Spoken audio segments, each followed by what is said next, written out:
many thanks to all the subscribers who has continued to subscribe, who has continued to look at the content, because all we aim to do is bring you good educational and serious educational content in regards to Straight Talk. Straight Talk is about letting the people know what happens behind the scenes, what goes on, what takes place, and we're looking at all aspects of the music, the culture, the genre, and on this edition, I have none other than Sheldon Skeete, a renowned writer, Calypsonian, soca artist. But today we're not looking at the soca, we're looking at Calypso because Calypso is an integral part of the culture and the art form. A prolific songwriter, someone who holds a record at the moment with 4 consecutive wins here in the UK. And on one of those, I think on the third occasion, he won the Groovy Soca Monarch and the Calypso Monarch at the same time. And no one has actually done that before. And if I'm not correct, you could correct me, Sheldon. Sheldon, welcome to Straight Talk. Good morning, good evening, good night, whatever part of the world, whatever time you're looking at this. How you going, brother? I'm good, Gam. It's a pleasure to be here. I'm not too bad at all. I flew over from Cyprus. You know. Just to do this? Well, no, to kill 2 birds with 1 stone for a few other things, but yeah. I thought, I wouldn't miss the opportunity to. You wouldn't miss the opportunity. Come on here and do an interview. Once I reach out to you, Sheldon. Let's do a little backstory. Who is Sheldon? Where you come from? All right. So Sheldon Skeete. Born and bred in Trinidad and Tobago. I was born in actually in Sangre Grande. So you're a Grande man like me? Yeah, I was born in Sangre Grande. Yeah, born in Sangre The best place in it. Left there at the age of 5. Yeah. Moved to a nearby village town called Valencia. And with my parents and my brother. My sister, who is the youngest sibling, she was actually born while we were living in Valencia. I used to live in Grande with my extended family, grandfather and grandmother on my mom's side. And I lived there in Valencia till the age of 18. And then emigrated to United Kingdom at the age of 18. And then did my A-levels, did a degree, and then joined the Royal Air Force. But my time growing up as a youngster, I did a lot of sports. Sports was something, I was big into football. Played football for my school, played cricket for my school. I played basketball, but I wasn't like basketball. I was just. So you was an all-round sportsman, for one to say. You partake in almost every sport. What about running? You run at all? Yeah, I did athletics for my school as well, actually. in what school that was? El Dorado. Well, then it was called El Dorado Secondary. Wait. How could you born in Sangre Grande, live in Valencia, and you went to El Dorado and you didn't go Northeastern? Right. So remember, we always work the common entrance. Obviously, I don't know if it's changed again, but common entrance, you had to select choices. Yeah, choices. So I think I had curiosity first. Which is where you really wanted it? Curiosity first, CIC second, Northeastern third, and then El Dorado fourth. Yeah. But El Dorado, so it was a junior sec at the time when I passed for it. But it was at the time it was the only junior sec school in the country. Well, I don't want to quote it, but certainly in the East-West corridor, it was the only junior sec school which was not morning and evening shift. Okay, it was a complete shift. It was like you did an 8 to 3. 8 to 3. It was just like the secondary school and the 5-year schools. Yeah. So there was something different about it. It wasn't just a standard junior sec. And when my brother attended there before me, and when I got there and eventually, started going to school there and so on and meeting the teachers and the principals and seeing how the school was structured and being run, it made me understand why it was the way it was. Because these teachers and the principal especially, they were stricter than parents. They were stricter than parents. Yeah. So what you're saying is that the whole culture of discipline and all that kind of thing was extremely serious. Yeah. was serious, and like. And did that have an impact on you? Definitely had an impact on myself. All these students around me. I mean, the deans there were like, they were very strict. There was like, they wouldn't take. I remember one day there was an incident where somebody, one of the students, something was taken from one of the students. The student went down to the principal and complained. School, we reached half to when school was end of school. Yeah. The teacher, the principal went to all the parents out and said, I'm not letting your children out of this compound until that item is returned. I'm not saying your kid is responsible for stealing it, but somebody stole it, and it's still here on the premises. Yeah. I'm not letting everyone leave, and the teachers and the parents had to just wait. And eventually the thing turned up. Yeah. It turned up. And yeah, that's the level. Her name was she's still alive, Miss Rule. That lady was like mother, grandmother, principal, teacher. Yeah, she was like. She was everything. Yeah, she was everything. And before her, funny old thing, the principal before her, I only had a year of her. Okay. And then she left. But my brother had all of his schooling. He said she was worse than Rule. But we didn't see that side, because when she come to that last year, she was like sort of handing the reins over to Miss Rule, and she was like, yeah, I've been there, done that. Now it's time for me to retire. But apparently she was worse. They were scared of her. So was that the catalyst to you looking to migrate? Did that encourage you to come out to? You took life more serious based on that, on your schooling. Did you take life more serious, or? I think when I look at certain things, where to me life is a stage, and a stage, a path, a journey, and we all start at the same place as in birth. Yeah. You all have to be, you're born, you exist. But along that journey, there are different challenges. Yeah, and choices. There are different challenges. There are different obstacles along the way, and obviously people try and overcome these obstacles in different forms, different ways. But it shapes the person you are. Okay. Not just your upbringing from being in the house, but even in the village you're raised in. And as I got older and wise, I realized a lot of who I am is from the village. The village? Yeah, the village I was raised in, Valencia. Yeah. Hanging out with guys.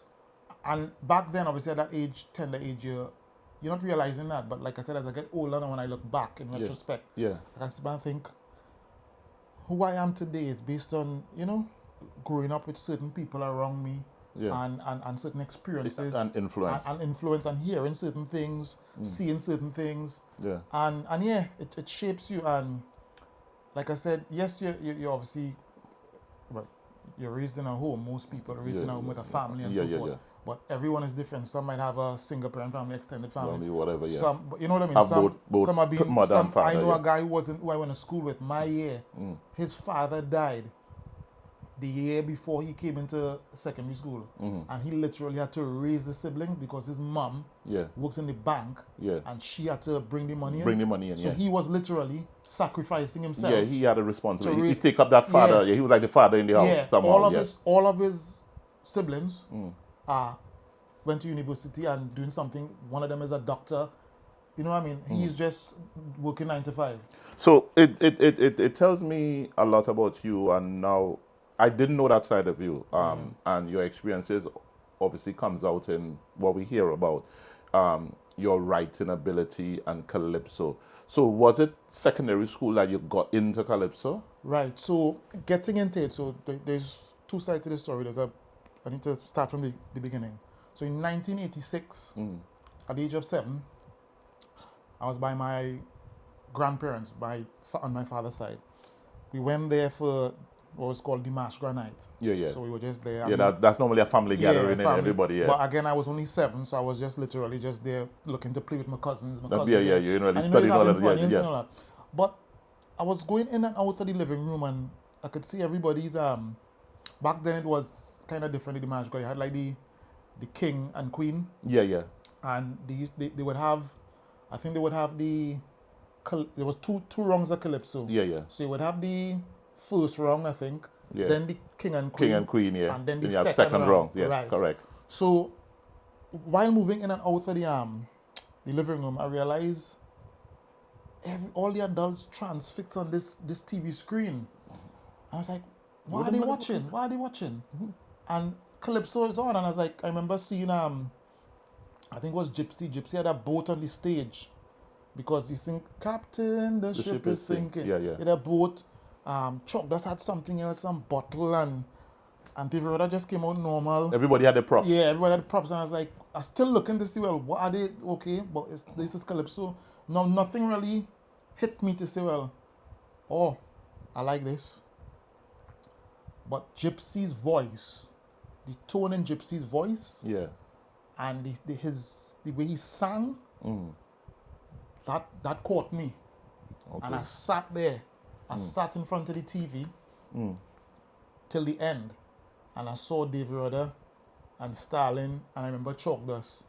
Johnny King was in that as well. Johnny King, obviously, he was living in Valencia at the time. Yeah, yeah, yeah. And I remember Dad saying, oh, this guy lives up by us. Obviously, I hadn't met him yet. Yeah, yeah. And all that stuff. That, I think, was only eight finalists then. Delamo was there and a few others.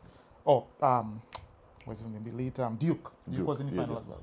Marshall, I forgot that one. That was Marshall final when he was singing the Pampers. Okay. Too Young to Soca? Yeah, Too Young to Soca. So I think that... Or the letter. Is it Too Young to Soca or Too letter? Young to Soca. Too Young to Soca. Yeah. But that is... A lot of them were talking about this young boy, and you know, so I was like, so I was watching all this, but Gypsy caught my eye. I sat there watching the entire thing. And I was like, when I watch everything, I say, so what happens next? They say, they're going to put first, second, third. And I was like, I want this one to win, and I wanted, and my first three that I picked came in the top three, not in the particular same order. Yeah. You know, I think I might have had Gypsy first, obviously Rudder won, Starling was second, and so on. And I just enjoyed it. I enjoyed it, and I thought at that time I wasn't thinking of writing or I didn't even know the songs, to be honest. Yeah. But it's just that's a memory that will be there, you know, till either die or lose my faculties. But, you know what I mean? That's still stuck there. And then the following year now, I was looking forward to it because obviously I remember. Okay, so now you're intrigued by this thing now. Yeah. Exactly. And now I'm following this thing and it's like looking forward, you know. My dad used to have like back the tapes or cassettes. Cassettes, yeah. And he'd be playing these latest songs, you know, in his car. So we driving to and wherever we go and you hear these songs, you know, resonating through the speakers and all that kind of stuff. And we just there. I was listening to it, paying attention to it, you know, just in my own little zone. Yeah. Hearing the music playing. Sometimes I'd be putting the crush in certain parts and I was like, I wouldn't put that there, you know what I mean? But all this so you're now becoming critical of what you're hearing now. All this time I'm just like, taking everything in, you know? Not analyzing too much to say, well, I want to be a producer, I want to be a singer, or I want to be a writer. Just listening. Brother, you know, to brother, sister, not to brother. And yeah, my dad used to be like reciting these songs, you know, in the shower, I'd be reciting these songs. Yeah. But I'm just taking in stuff at the moment. And I was there, 87 coming on, like I said, Carnival, waiting for the finals. Well, I know Rudder defending, so he'll be there looking to see if the same usual suspects or if it's a slight change and all that kind of stuff. And the songs were obviously playing. Come Carnival time, you'll be hearing these songs playing. Yeah. That'll be 10th. I couldn't go to the 10th, I was too young, so I was only 8 by this time. But when that Sunday reached, and I knew who the finalists were, I mean, this is before even Skinner Park was a big thing. I mean, it might have been big, but to me, Skinner Park was just, I wasn't paying attention to that. And I'm just there. My dad would work in these shows because he's a fire officer. He would get he could literally go and work and be there. So my mom and I would be home. She'd either do bread or bake, and I'd be waiting for it. You know, she and I just sat there waiting for the for Calypso. The finals, the Calypso to come on. But I would be struggling for the second round to stay up, to keep awake. Yeah, and then the next morning, so over the years, she used to give me the results when I wake up in the morning because she would stay up for the entire thing. Yeah. Anyway, so 87 reached and I saw the first round and I said, right, this is close. Based on the first round, I think Rod had sung Calypso that year. Calypso, Okay. Yeah. Calypso, which Yeah. is obviously a big song. Yeah. But he, before the tournament, before the competition, he had declared this was going to be his last. Okay. You know what I mean? Because he wasn't big into the competition thing, you know. Yeah, yeah, But as you know, and this is something I don't agree with. We could go into that later on in the interview. I think we focus too much on competition in Calypso, and that has held the art form back. Okay. But like I said, we'll touch on that later. So he obviously know to make a name for yourself in this business, what we call Calypso. Yeah. You have to have a title. You have to win titles. Sparrow done it before him. Kitchener done it. Yeah. Duke, quite a lot of them. Four times in a row. No one has equal that. Yeah. Or eclipsed it. So he knew well, you know, he had to go out there and do that. And he won it in '86. So he said, well, yeah, this is me. I want to do something else now. I want to take. Because '86 was a major year for Rada. Yes. That was Calypso Monarch, Young King, and Road Match. And Road Match, yeah. Yeah. I think that was Bahia. Was Bahia good?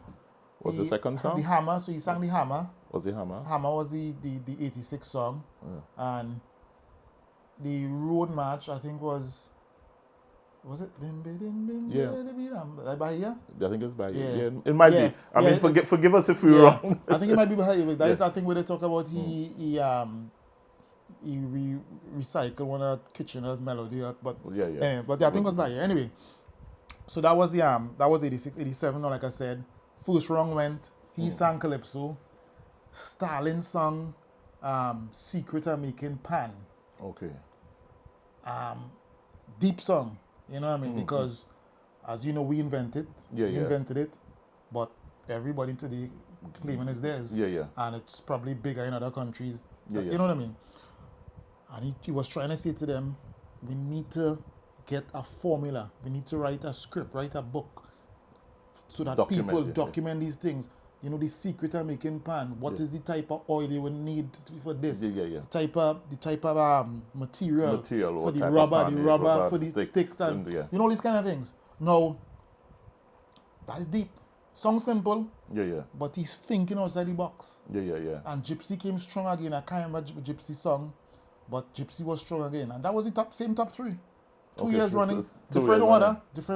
So that is what got you excited about the whole thing. So I had missed the second round, and I found out the results before I saw the second round. And when I eventually saw the second round, I was like, what happened? Because what I saw was Stalin ran up on stage with a fire suit. And the entire Queen's Park Savannah was in awe, Oh, that was Bondem? Bondem. Bondem was the tune. Bondem, that was the second wrong song. Now, that song was popular again. I didn't know some of the things he was singing about then until I got older. He was talking about, you know, all these different people. Mussolini and all these guys. And all these people. Things that they did. Queen Victoria. That they do to the black people or the third world countries. If you want to call it that. No, nothing against the song. Brilliant song. You know what I mean? I mean, these Jamaicans today or dancehall today saying Bondem come from Capleton. Stalin did it since in '87. Anyway. But fire, Janos. Janos. No. God rest his soul. You run on with that fire suit and the place just went wild. I have never seen before then. I wasn't around. Obviously in Kitchen and Sparrow time to see them dominate. But I have never seen a video clip in the Queen's Park Savannah of the Dimashgra final where a Calypsonian singing a Calypso. Super Blue did it singing soca. Singing a Calypso had the north stand and the grandstand literally as if it's a fete. From start to finish. He came off the stage and they were still singing Fire Burning. Now, you and I know Calypso is lyrics, melody, rendition, presentation, and I can't remember the fifth one. Now, Stalin didn't sing half of the song. You know, he was stopping certain bits. He say, Peter, I just don't care what you do. And he stopped. You cannot do that. You cannot do that in a Calypso competition. Yeah. You could do that in soca and get away with it. Not in Calypso. So I was like this, and this is me 8 years old, and I'm thinking, I said, what happened? Because I'm thinking, this is the first thing I looked at. I didn't look at the other arm. I said, so what happened to Rada? If he didn't recite half of the song, did Rada make a mistake? Did Gypsy make a mistake? You know what I mean? Because they had strong first songs. I happened to find out in England since in recent years. This is Stra8talk Sugar Kay from Tobago Crusoe. Tobago Crusoe knew the head judge in that competition. So I found out this. Me and Crusoe, you know, when the thing we just go the what did they have the little show? The in the tabernacle. Yeah, what you call the Dexter and them show. Talk it talk. Crusoe and I back, we just talking. You know, he playing guitar, and we talking. And we just talking stuff about Calypso because he said, "But you very gifted. You what got you into it? You know this thing kind of." Because he listened in the tent. He said, "You're right, but we crying out for a youth like you for years to be such a good writer because there's a lot of old heads writing. You know what I mean?" Anyway, so he said, when I told him about that thing, I say about that till about 86 and then 87. He say in 87. Let me give you a story. He said, I knew the head judge. And back then, it's different, you know, MCs and longs the results nowadays. Back then used to be the head judge. So you would have judges scoring. Results go to the head judge. Well, the committee get the results, pass it to the head judge, he announces it. So when the head judge look at the results now, I think Stalin was 9th. Because the judging was on stage. They ain't judging the record. The judge went on stage. So the head judge look at the sheet and he said to the judges, he said, if all of them want me to get my head bust here tonight, all they had to go and change that. I don't know who the head judge was, and I really don't want to know who it is because I don't want to I would have to call him in today. I call it Stra8talk. So I'm glad Crusoe never told me his name. Anyway, I get changed. No, I am not saying that is wrong or this, that, it's the other. Right. It's wrong or right, Because what I always say to people, anybody who understands Calypso, knows Calypso, so know it, understand it, you could go in a competition and you could say, that is your winner. You know what I mean? If you ask any Calypsonian, who understands. I ain't talking about people who are songwriting for them and only singing because it have plenty money being offered. People who really understand Calypso. You know, as Rada say, it rooted deep within our Caribbean belly. You could listen. And Brian and I just had this conversation, Brian London, good friend of mine. We go to a competition. We ain't going to the breakdown yet of the different categories. That is your winner. Based on the song. Based on the delivery. You understand? Based on the stage performance, how they carry themselves on the stage. But how did all of that influence you? In the sense, we go back to the question, how did that get you involved? Was that seeing what you're seeing and understanding what you understand back in Trinidad with the show, really? So my first performance, so let me go back a bit before. I believe in life, we all have points in life where it could happen at different stages. To me, it happened very young. I remember when I was early in my years, I used to break dance. I didn't know I could sing. Obviously, I didn't know I could write. Well, that's not true. I was very good at poetry in school.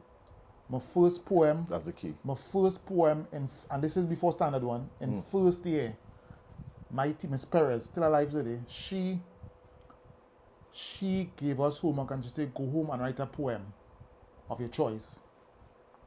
I wrote the poem, brought it back in school the next day. You remember the poem? No, I can't remember the poem. She told my mother to come in school because she thought my mother had written it. She said, there's no way. She said, she literally told me, go in the naughty corner, you're lying to me because you could not have written this poem This You is was in the first. naughty corner. This is first year. You remember the naughty corner? Yeah. The naughty- This is first year. I was like, and I was crying because I knew I'd written it. yeah, yeah. And when my mother came in, my mom didn't even know I had the homework. I didn't tell her because I just wrote it. Yeah.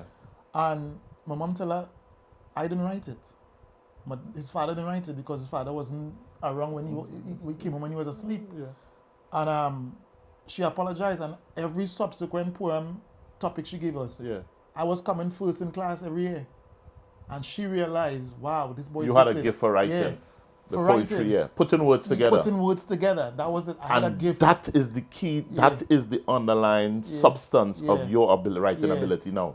But I got read the same stories that every other child, boy, you and Carla, were the same stories you got read. Yeah, but So- from the creative and let we find this out. Yeah. You shine away from the gift that was actually sitting dormant, which is what make you this creative with your writing now. Right. So even watching the competition and all that kind of thing, Yeah. you know you needed to put something together that somebody could sing. Yeah. You already had the ability Yeah. to bring words together with meaning, Yeah.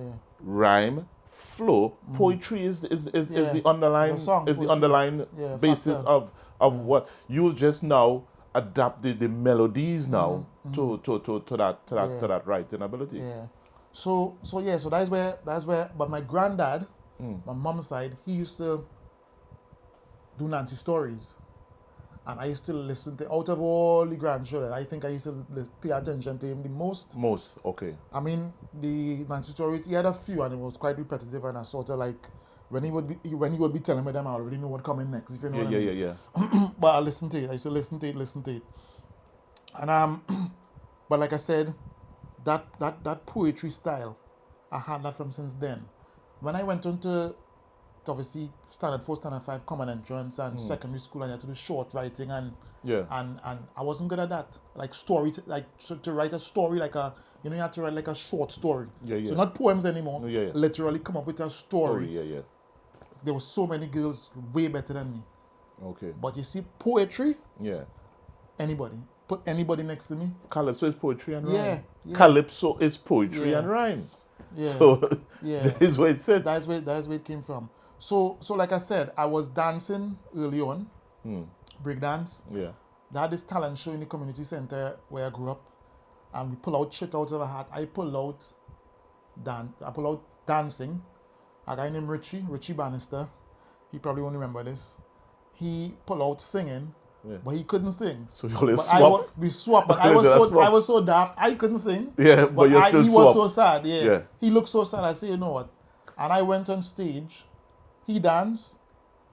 I went on stage and I remember people I was just there like Don't know what to do. Don't know what to do, and people saying, "Sing Mary and a Little Lamb," and then laughing and throwing all these, you know what I mean? And I didn't cry, but I was sad. Woke up stage sad, but maybe the Lord has something. He say, "Don't worry, He has to come. You'll be singing. Yeah.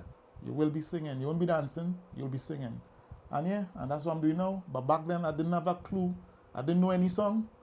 I didn't know where to start. I knew nursery rhymes. Yeah. But- So what make you write your first Calypso? So sing my first Calypso, right? Because the first one I sang, I didn't write. My dad wrote it. Oh, your dad wrote Yeah, your so first in Calypso. secondary school, 1995, at El Dorado. Incidentally, my sister, who is 6 years younger, she came to my dad because in her school they were having a Calypso competition. Yeah. So he wrote a song for her. And then I said to him, "Oh well, if you change I think it was called A Daughter's Plea." Okay. So I said, if you change it to A Son's Plea, then I could sing it. Yeah. You know, so it was one song competition. Yeah.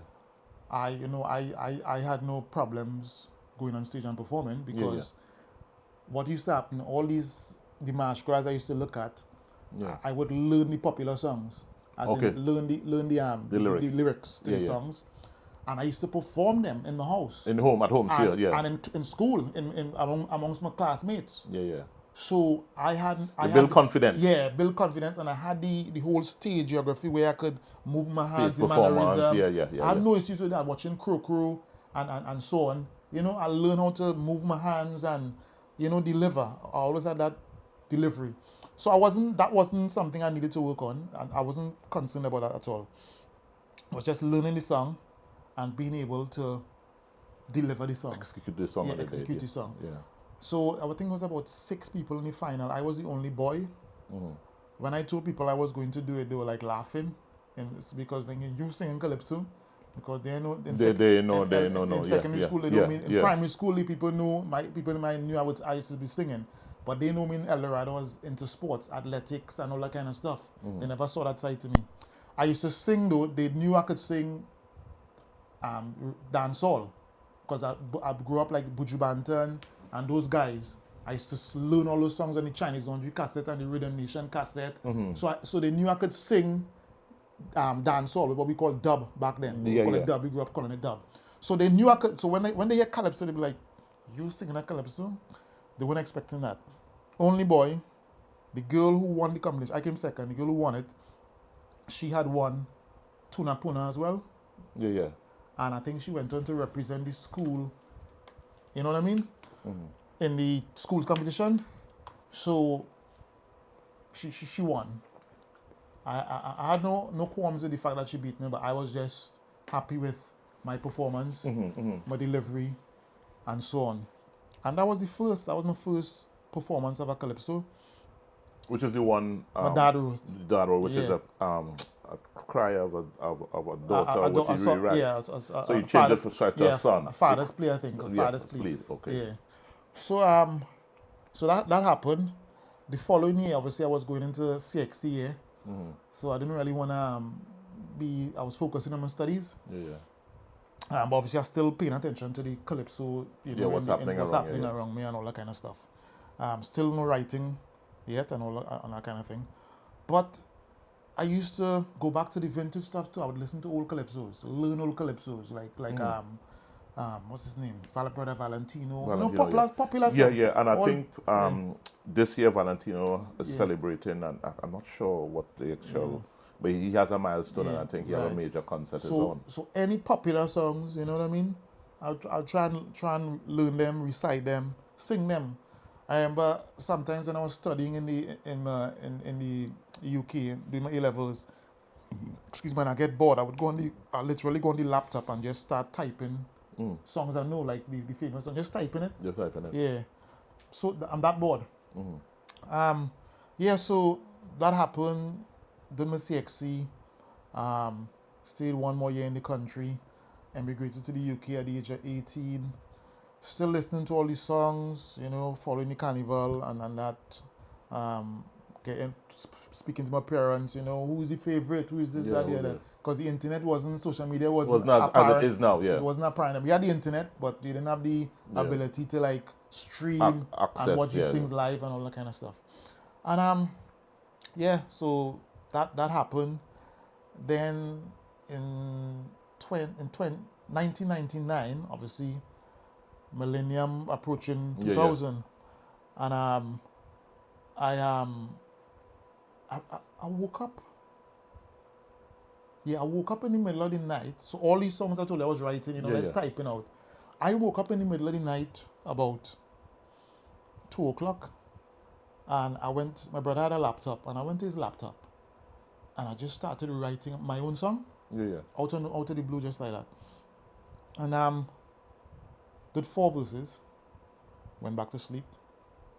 And then on our way to college now, my brother was saying, did you wake up early this morning? I was like, I said, yes. He said, why? I said, I was writing a song. He said, okay. So when I came back home now, so I said to him, when I come back home and sing it, when we come back home and sing it here. So I sang it to him when we got back home. He said, you wrote that this morning. 4 verses I sang to him. Melody, everything. It was called Woes of La Trinity, the song. And he couldn't believe I wrote that in about 10-15 minutes. 4 verses, done. So that Woes of a Trinity, that was your first ever song? That I wrote. And you wake up 2 o'clock in the morning. Yeah. Where did the vision come from? I just woke up out of bed. You just woke up out of bed? So the melody was in my head. Yeah. Obviously, and then I start typing, and it just flew. Stick up in. Explain your all-time hero about melodies and melodies in my head. Yeah. Is there any way you could articulate for the viewers of Stra8talk or whoever watching this, what that really means. Because melody in my head, I've heard it a number of times. What is there a way to explain what it is? Right. So I could explain what. So Calypso, as you know, is you have a band chorus most of the time. Traditional Calypso, you have a band chorus. Yeah, yeah. And that band chorus is a tune. Yeah, a tune. Tune is melody.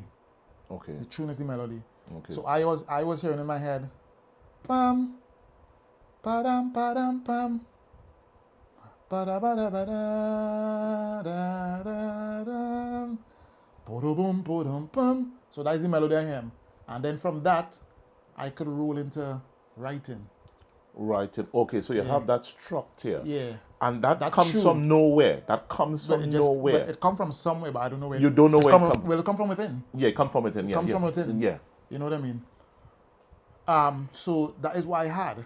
Now, the lyrics, that now is something different in that Calypso is, as you know, is you have a topic. Yeah. You have a topic, and you have to dot all the I's and cross all the T's. And it's my first song I'm ever writing. And to be honest with you, I wasn't really analyzing too much. Okay. I just literally writing what I'm writing about is wars of La Trinity. As you know, La Trinity is Trinidad. Yeah, yeah. So I'm writing about the wars, things that I might have experienced, things that people experience, things that are going on in society. And over the years where we've come from then to now. Yeah, yeah. So I'm kind of thinking of things. That's all I'm doing. Oh, so you're thinking of things while you have this melody in your head. Correct. And you're putting it, articulating it in paper. Into words. And as you talk about the poetry and the rhyme scheme and all that kind of stuff. So I done the 4 verses. I didn't know how to. I wanted to record the song. I didn't know how to obviously get somebody to put the music together and so on. So that went to one side. Then about a few weeks later, maybe a soca came, Millennium Jam, because obviously we approaching Millennium, and I reached out to, there was this girl, Grenadian girl, who was studying in Birmingham at the time. She was a DJ. She had arranged a trip to, Cookie was a big fete back in the day. So she had arranged a coach from Birmingham to London to come to Cookie. I think it was Kentish Town, the Forum. Kentish Town, right? Kentish Town. That's where it was being held. And we kept in touch. And when I told her I was doing this soca, she put me on to the owner of Tantan Records, who's passed now, a guy called Tony. Yeah, Tony Sagaboys, Tony. May he rest in peace. Right, may he rest in peace, yeah. So put me on to Tony. Tony then put me on to Kerwin Dubois because Kerwin used to use Tony had a studio in his house. Yeah, yeah. And Kerwin used to use it a lot. Yeah. So that's the Kerwin Dubois. Kerwin Dubois, yeah. The Kerwin Dubois. And he put me on to Kerwin, did a demo, sent it to Kerwin, and then Kerwin said, all right, cool, we could work with that. And then he couldn't, Tony's studio wasn't studio quality in terms to record. Okay. He has something where you could start, you could put on track, lay tracks on. So Kerwin then said, well, we're going to do this by a guy called Pascal. Yeah, yeah. Pascal was in Stamford Hill. Yeah, sounds good. That's a guy who sounds good. Yeah. Pascal's in, so you say, right, it's going to cost you this amount. I say, okay, cool, no worries, we'll come down. And Kerwin put the production together. I obviously sang my thing. He kind of did a collab. He had bits in the song. So he was the producer, music producer, and obviously collab on it. And that was the first recording. So I did that. Did some record LPs for it. It went out there. CDs? No, it was LPs back then. LPs, it was like, we didn't do CDs yet. It was the LP, like, the actual vinyl. Vinyl disc, yeah. And so on. And I was just happy to record a song, to be honest with you. I wasn't, all the copywriting. It was copyright. I had to copyright, but in terms of how to push it. Yeah. So is that song available on the digital platform? No, because like I said, it was on that tape and And so you have not actually. Nah, to be honest with you, no. Because it was time sensitive in terms of Millennium. Yeah. This is why probably if it was another kind of song, maybe I could have But is there any performance on YouTube or anything like that? No. Of you doing This that? was There's this, no I performance. never performed it. That was again 1999. Okay. That was just, you know what I mean. What was the lyrics like? What can you give us a? Now the new year come, we buzzing. It's time to get on mad. People even masquerading like if they're going mad. But I tell them watch that wine. New code just the wine in time. This season I have no line. Because it's millennium time. Look that bug they buzzing on the ground. Take your time cause she might throw you down. And all that kind of stuff, you know what I mean? That sounds like it kind of relevant to now. Yeah, They might yeah. like, just need to change the millennium. This is the millennium jam. This is the millennium jam. And then Cohen come with that part, they say, people, are you ready? Bow! Oh, Lord. For the millennium, we going to rock steady. Bow! You know what I mean? So, yeah, but that's So that would have been your first recording. First written, yeah. Well, not first soca I wrote. Yeah. Obviously the Calypso was Yeah, there. the Trinity. But Cohen was, even though Cohen sang Calypso Yeah. as a teenager and so on, he wasn't into the Calypso production side of things. Yeah. So I couldn't really use him for the Calypso. Calypso. And ironically or strangely, weirdly, however you look at it, back in Birmingham, where obviously I was living and studying with my and so on, I used to do I was a part-time work, so I was a full-time student doing part-time work. So I'd work in like restaurants as a kitchen porter. Yeah. And one day I turned up for work, and was agency work. I working for agency, and I met this guy. And as he hear me talking, so he was I was what, 2021. He might have been about 17, 16. So I met this guy, and he's like, now he couldn't be 16 because he wouldn't have been working. Maybe he was about 18, 17, 18. And he said, where are you from? Trinidad. I was like, I said, yeah, how do you know that? He said, I've been there. I said, really? So he's a black guy. Yeah. But he went to play pan in Panorama. Yeah. I said, from England? Why would they take you from England to go? He said, I play with Phase 2. It's like, he said, yeah, we went. There was a group of us that they took there. Yeah. So him and a few other British people. Yeah. And they used them in Phase 2 and Pan Side. And I was like, wow. But he was also into production. Okay. So the fact that he been to Trinidad for Carnival, played in a Pan Side, and he's now a producer.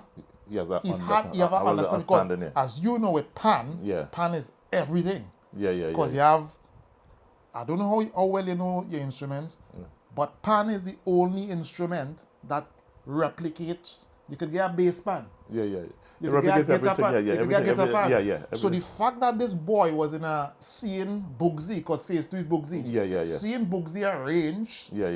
And around all these different instruments, watching what's going on, I think that's all he really needed. Because he see pan is where it's at. How things are arranged, and he would have been playing a soca song. So he has an understanding. Or a Calypso song he would have been playing. Most likely a soca. Because Calypso would have been too slow. You know what I mean? And I literally I told him, well, I have a song. But it's Calypso. He said, all right, send it to me, do a demo, send it to him.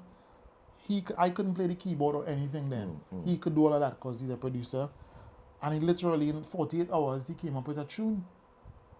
And I called up Pascal and said, can I book the studio? He said, yeah. And that was it. The guy came down with me. There was another chap who was living with me at the time from Grenada. All three of us went down. He also had a little part of playing the Millennium song with Cohen. But he couldn't play either. But he could beatbox very well. Very good at beatboxing. So we all went down there. The guy put the music down. I record. I got a friend of mine, a girl from Jamaica, to do the harmonies, melodies. Very good singer. And so on. And Pascal mixed the song, mastered and everything. And I went to Trinidad with that for Carnival. So that was 2000. I recorded it 2001 Carnival. I went. I saved my money, went home. Again, I was just happy to be singing Calypso, writing, going down there as a innocent child. Because I was only 2001, 22. Loving it from young. Yeah, now yeah. I'm getting the chance to compete. From where you see, you're now Yeah, getting chances yes. to go on the stage, to grace the stage, Yeah, irrespective to the stage. correct. And I've gone down there, and I'm doing all my research, right? Where do I need to go and sing? And so I needed to get the music scored. Yeah, So yeah. on the, the manuscript on Yeah, the yeah. sheet. I couldn't do that at the time. So my dad put me onto a guy. No, my dad wasn't a big one at the time. So how did I get hold of this guy? Somebody put me on that. I don't know if it might have been Stra8talk. Okay. Stra8talk, I met Stra8talk because somebody had gotten my song played on Power 102. Okay. And Stra8talk, a girl called Paige, can't remember her last name. She got my song played on the radio because she was working on, she's a radio news on Power 102. Yeah. Stra8talk was the one playing it during his slot. And he got me an interview. And when I got she got me an interview, through Stra8talk and that. And when I got the interview, obviously it was with Lisa Whittaker? No. Lisa Wickham. Okay. That was Just Chase wife at the time. Okay. Right. She did the interview, but Stra8talk was working in the station, and Stra8talk got me some performances in like roving tents and certain venues, and people were like seeing this young guy, who, because everybody else who was performing, more or less people knew who they were. Yeah, yeah. Even though they were young, they knew who they were because they would have come through the youth system at schools, and Brian, Kizzy, Heather McIntosh, Maria Bola, all these people singing as teenagers, and so on. Excuse me. And I just come out to sing. I'm not into the whole, I want to come first. I just happy to be singing. Go out there, put my best foot forward. My mom would go accompany me everywhere I'm going. Yeah, yeah. And so on for the support. And funny old thing, every competition I audition in, I got to the finals. First year. But I had 2 songs. I had to do a second song. And this is where a song was called A Pitiful World. I didn't have the demo or music for it. So Stra8talk then put me onto this guy called Craig. Okay. Fitzmello, Thomas. He used to arrange for Shadow. Yeah. And so on. And I went with my, the tune, obviously the music, the lyrics in my head, and he put the music together. We then went by Stra8talk, did the recording, did the demo and all that stuff. And I used that one for the competitions. Because they only want one song to audition with. Yeah. But then you might have to do 2 depending on the finals. So I used that one. And everywhere I performed, people were like, who wrote that song? I was like, me. They said, how long you been singing? Well, not too long. I just started 99 to 2000. Yeah, but I've been, grew up listening Calypso all these years. And we got to a Aruka audition, and I came off the stage after performing, and this chap came to me, a young guy as well, turned out Brian London, who was also, is and was then also writing his own stuff. So he come over, he intrigued, who is this new guy? I know everybody else here, who is this new guy? That's a really good song. So I introduced myself, we talking, and exchanged numbers and everything, and turns out I found out he wrote then also. So he then gave me all these various other competitions. He say, yeah, we go in Shagonas, we go in, because he knows he's from South. Yeah, so he knows the Central and South. I know the East-West corridor. Well, he knew everything, to be honest, because he following all that. Because he was now up and coming, just like me. And I even made some of the finals that he didn't get in Grandy. He didn't get in Grandy. I got in Grandy finals. So let's pop pin on that now. Then go to. So I told you I auditioned everywhere, didn't I? I went to, back then it was called Unattached. If you went in a tent, you would sing Unattached. And you had Young King, and what they call Stars of Tomorrow, which was for under 25s. So I went down to audition for Stars of Tomorrow and Young King. And didn't know much how N-Jack do the thing. I heard of Dagger. I only know about Dagger due to due to when I was young watching politics and N-Jack. And he was the leader. So I never met him in person. So got there, fill in the form, paid my registration. It's kinda nervous, but not nervous as in want to feel nervous in a nervous energy. I just want to go and perform. Yeah, yeah. I'm ready to perform. I'm ready. Did all my rehearsals at home, you know, millions of time. Know the song inside already. And I got called forward to the room. They introduced themselves. Yeah, No, yeah. sorry. What? Yeah, they introduced themselves. They used to call him the boss. Yeah, That was the boss. Now, if you're auditioning for the first time, yeah, you always used to go in Dagger's. You'll always be in that room where Dagger is. yeah, yeah, Yeah, whoever is auditioning for the first time. yeah, yeah. Yeah. So I'm So you're going vetted somehow. correct. Exactly, not somehow. That precisely what it is. I didn't know all of this. Mm-hmm. This is stuff I found out after. Now, going into the room, they say, how many songs you're doing for us? I said, I've got 2 songs. They say, right. Name, tell them everything. Say, right, Sheldon Skeet, age 22. What do you do, Sheldon? Well, I'm a student. What are you studying? Well, I'm at the University of Central England in Birmingham, United Kingdom. They say, all right, what are you studying? I say, mechanical engineering. Oh, all right. How many years you done? Oh, I'm in my first year. You know, the whole formality, they get to know you.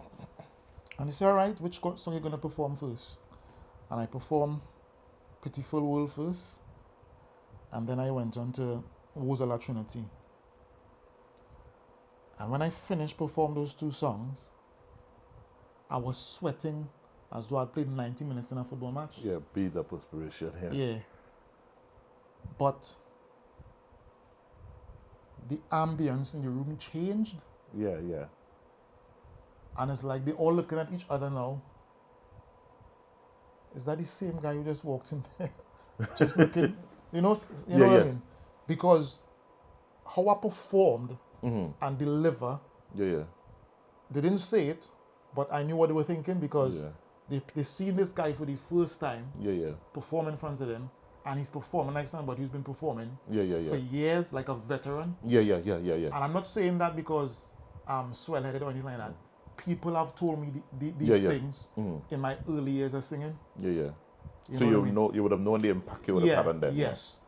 And you know what I mean? So literally, they're like, now they had asked me before I sang who wrote my songs, and they asked me again. They forget that ask. So when they asked me at the start, it was just a formality. Yeah. But now they're asking because it's like, who wrote that song? Forgetting that ask because it's just being nice, if that makes sense. Yeah. Now they're asking because on what they heard. On what they heard. Yeah. Who wrote that song? So there was an awe. Yes. There was an awe. Exactly. With what they heard, yeah. So on what they heard, and I was like, yeah, I wrote the song. Say, wow, well done.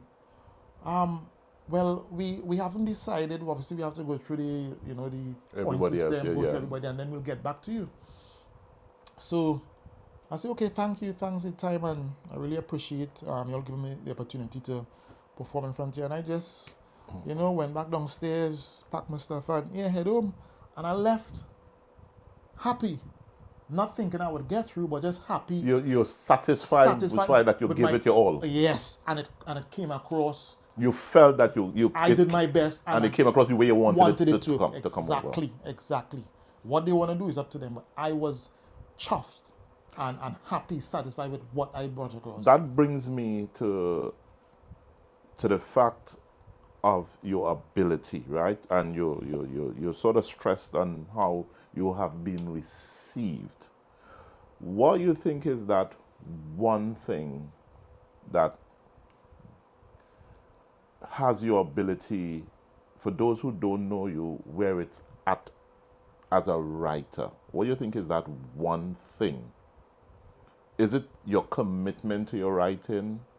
Is it, we know you did the poetry and you were very good and all that kind of thing, but is there is something, because for people who don't know, you were an exceptional writer, and I believe you're on par with any writer.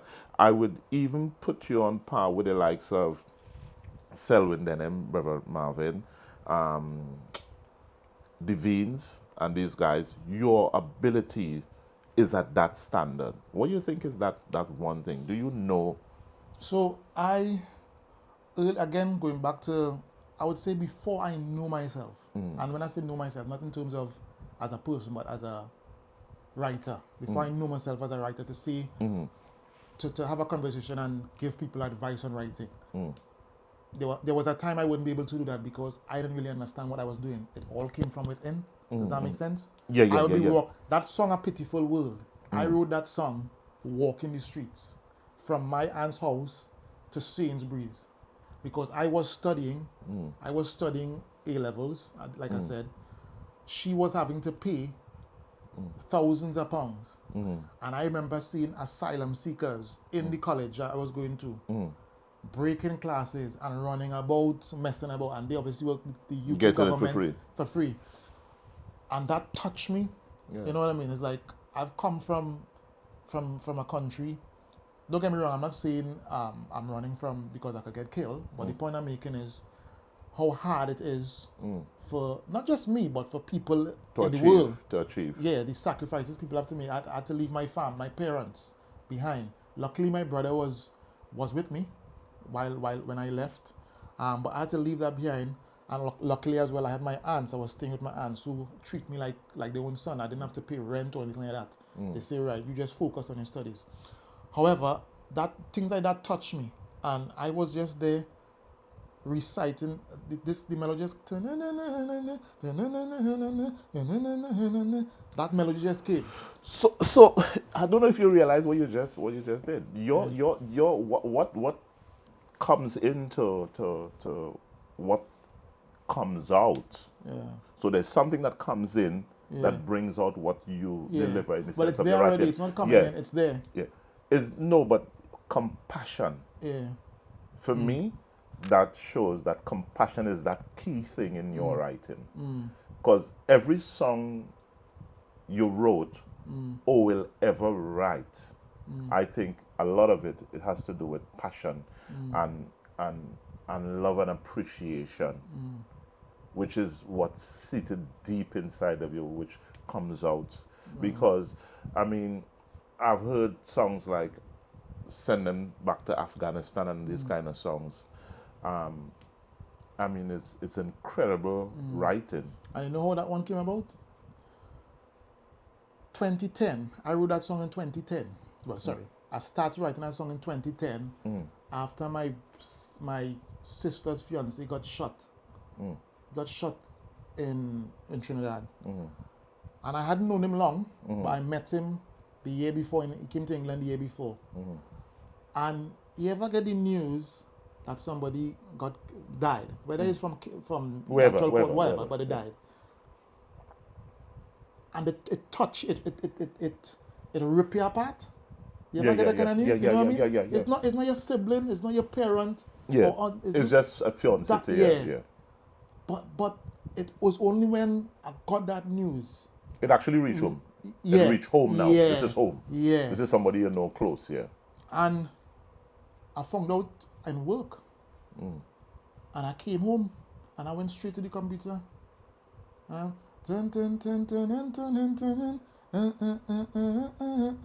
was the melody that came. And two verses I had. All over this TV you're seeing, internet and papers are reading about the robberies and the murders. No pay. I only are writing after singing. So it's not writing then singing. This song I'm reciting. And I'm writing it as I go along. You know what I mean? Because of how that touched me. I did 2 verses. Give me the first verse. Lord, all over the TV you're seeing, internet and papers are reading about the robberies and the murders. Oh no, the public searching for an answer for all the chaos and disaster. But yes, I've gone by and no solution, just burials and cremation. But all the crime you could stop, but it must come from the top. When you catch a thief or crook, don't jail them or lock them up. Release the cuffs from their hands, along with those in prison. Justice Minister, here is my plan. I say send them Afghanistan, mortars and rockets in Afghanistan, and the Taliban in Afghanistan, suicide bombers, weapons in their hand in Afghanistan, children with no fear, landmines everywhere. Send them bad boys on a suicide mission, on a plane to Afghanistan. And that was it, you know what I mean? First And was that then, what that came off of that yeah, incident. that the fact that I Yeah. heard the news, this boy shot, I don't know, 3-4 times, how many times it was, you know what I mean? But the time I met him, the things, he was a nice boy, you know, the things he do, how Yeah, yeah. helpful he was, he just, good heart.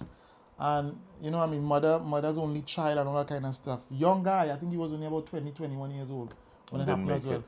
Yeah.